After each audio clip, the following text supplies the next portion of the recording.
The Galactic Council chambers fell silent as Commander Marcus Webb, a human marine, stepped onto the crystalline platform. His dress uniform was immaculate, a stark contrast to the grueling 40-hour journey he'd just endured from the Outer Rim.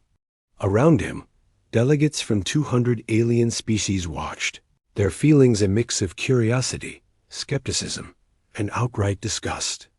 The Vrex ambassador, a creature resembling a giant mantis, clicked its mandibles.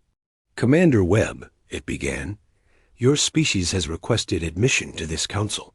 However, we have concerns about humanity's violent nature." Marcus remained impassive. He had prepared for this moment. The fate of Earth itself was on the line. Ambassador Kelleth of the Harmonious Collective spoke next, her voice like music. "The Council requires transparency. We must understand what we are inviting into our alliance. Commander, you have seen combat, correct?" "Yes, ma'am," Marcus replied, his voice firm. The Vrex ambassador's question was blunt. "How many sentient beings have you killed?" Marcus blinked and met the ambassador's complex gaze. "This planet or all of them?" The chamber erupted into a chaotic symphony of alien shrieks and gasps. Silence. Boomed the Arbiter, an ancient being of pure energy. "Explain yourself, human." Marcus took a deep breath. "With all due respect, Arbiter, I've served in the Terran Defense Forces for 23 years. I've fought pirates, defended colonies, and served in peacekeeping missions across 7 worlds. Yes, I've killed. I stopped counting after the Battle of Proxima Station." The Vrex ambassador started to protest. "This is precisely why," but the Arbiter cut it off. "Let him finish," Marcus continued, his voice unwavering. "If you want to quantify violence, you need to understand my species. We're from a death world, a planet where nature itself tried to kill us daily. We survived ice ages, supervolcanoes, and a food chain full of predators that could crush us in an instant. We didn't do it by being peaceful. We did it by being adaptable, relentless, and yes, violent when necessary." The Harmonious representative shimmered with distress. "This confirms our fears. Humans are barbaric warmongers." "Are we?" Marcus challenged. "Ambassador Kelleth, your species has never faced a true existential threat. Your world has no predators larger than a house cat. You've never known hunger, plague, or war among yourselves. Most of you come from paradise worlds. You evolved in gardens and built this council on harmony because you've never known anything else. And you judge us for that?" Kelleth asked, her tone cold. "No," Marcus said firmly. "I envy you. But don't mistake your good fortune for superiority. 3 months ago, the Krill Swarm destroyed your colony on Theta Prime, killing 40,000.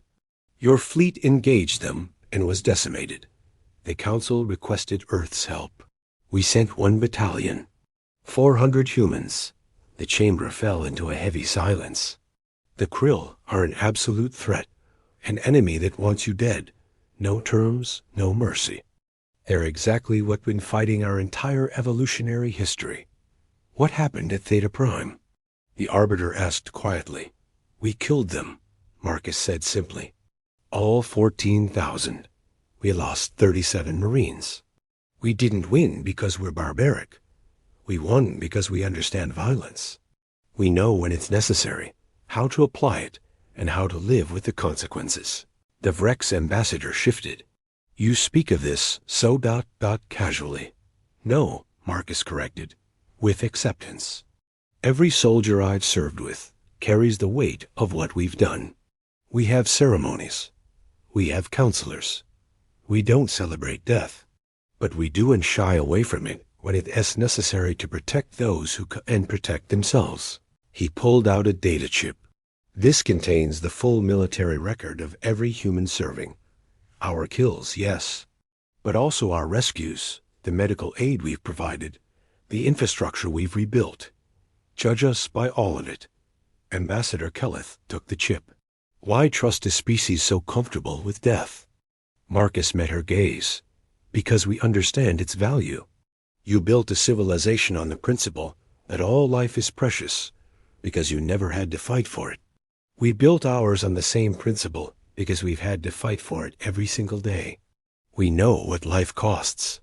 That's why we're so fierce in defending it." As Marcus turned to leave, the Vrex ambassador asked one final question. "If the Council rejects Earth's application, what will humans do?" Marcus paused at the threshold. "We'll go home. But if another krill swarm comes, if another threat emerges that you can't handle," he looked back, "you know where to find us. We're the ones comfortable with death because we're so in love with life." 3 days later, Earth was admitted to the Galactic Council, with the Vrex ambassador personally sponsoring the motion.